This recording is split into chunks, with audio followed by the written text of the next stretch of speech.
Okay, I thought maybe one or two, maybe 5-minute games. I wonder if I can still play 5 minutes. Maybe a Nimzo Indian or a King's Indian or a French defence. I've invited the French. Okay, let's go for a French.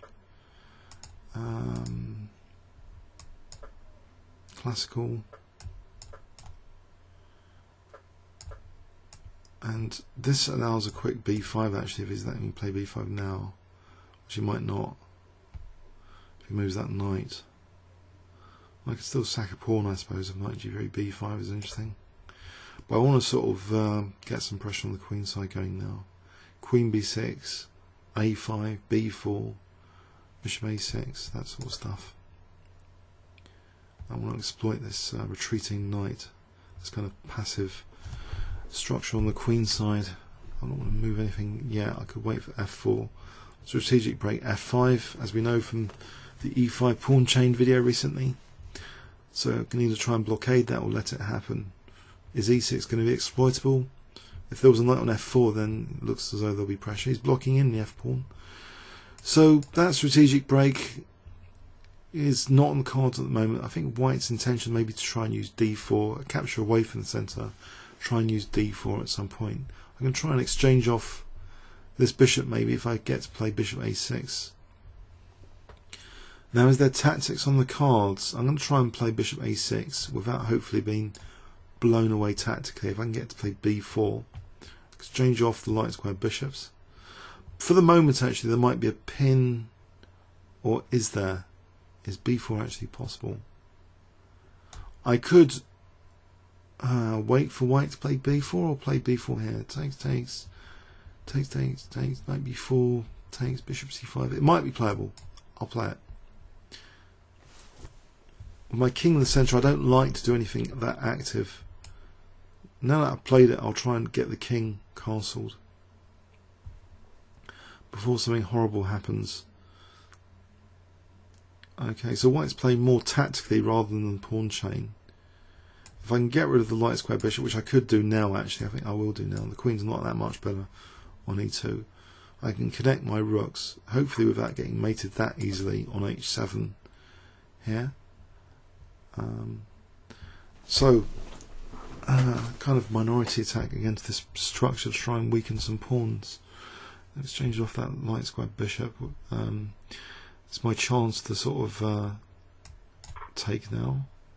Capture b4 anyway, if I take on d4. Okay, so I can make use of b4 here.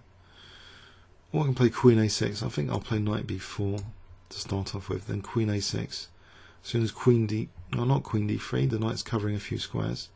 Queen a6 anyway, or just rook c8, or just rook c8 and rook c4, or rook c8 and rook c2.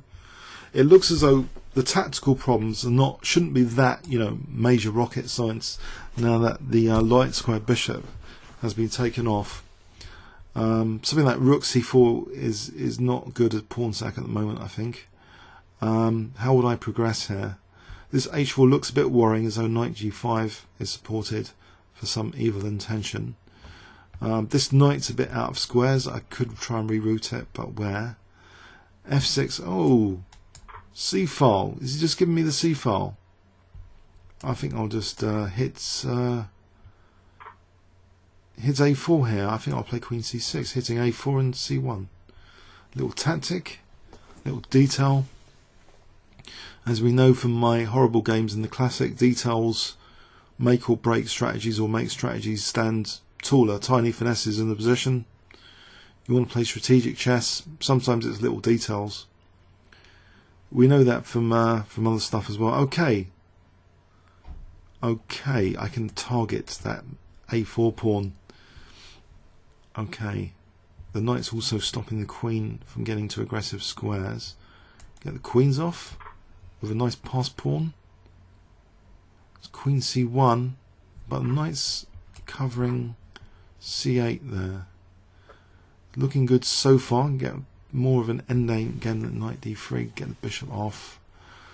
Can I let that pawn start going? I think I will take that invitation. Okay, so knight c3. The knights look fairly good. The knight b5, a3, a4, a3. Coming up, the king could be annoying. That's the thing. King could step out here pretty soon. Okay, I'll move it 1 square forward. On a light square away from the bishop still. So now, is this going to be any good? It's attacking d4 anyway. Can't be that bad, can it? Supporting a3 and attacking d4. 2 for the price of 1. So a3, knight b1, a2, end of game. The bishop isn't the most amazing defender of pass pawn as we know from previous videos. In fact, I can take it off here and play a3, and that looks, there's knight b3. So maybe a3 just to start things off, get it to a2, and then knight c1 could be good as a decoy. But there is knight a1 as the critical defense. Okay, so knight c1, knight a1, then what? Is it worth playing anyway? Knight takes c5, d takes, there's knight d4, knight moves to a1. I do blockade c6 square.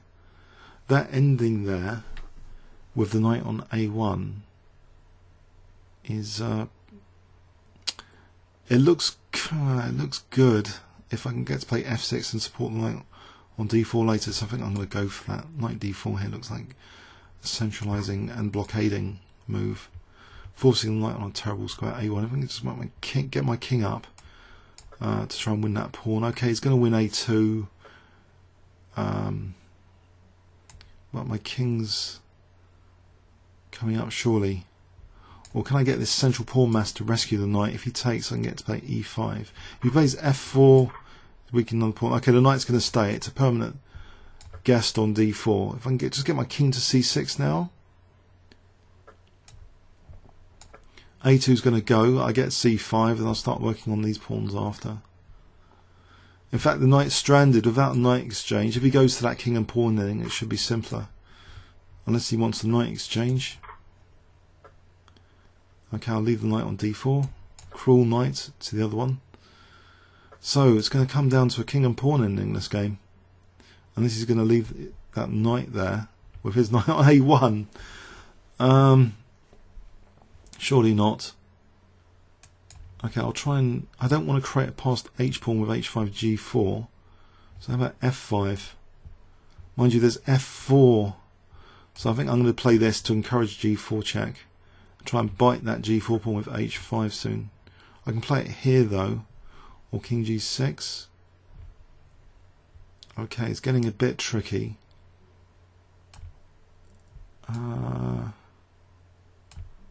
Let's see what happens. Where does the king want to go without allowing f4 as a dangerous threat?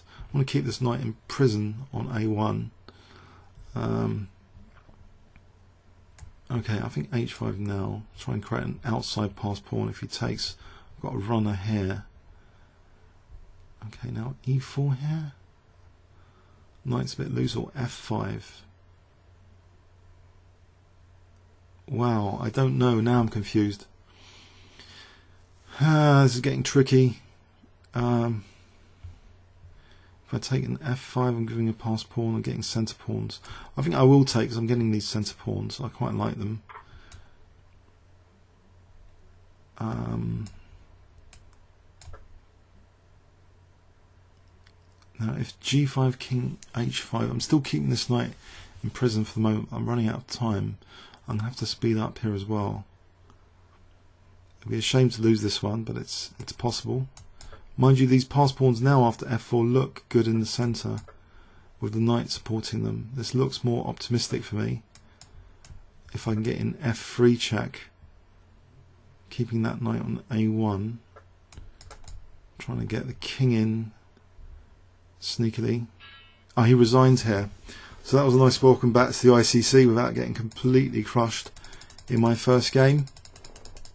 I know some of you have missed the commentary. I tried to avoid 5-minute during the tournament. Not that it really helped my FIDE rating performance. So anyway, maybe next time, maybe the key is to actually play 5-minute chess during the tournament. It couldn't have been that much worse than this year. So so anyway, yeah, hope you enjoyed this game. Hope there was some points in here. Otherwise, just entertainment. Comments or questions on YouTube. Thanks very much.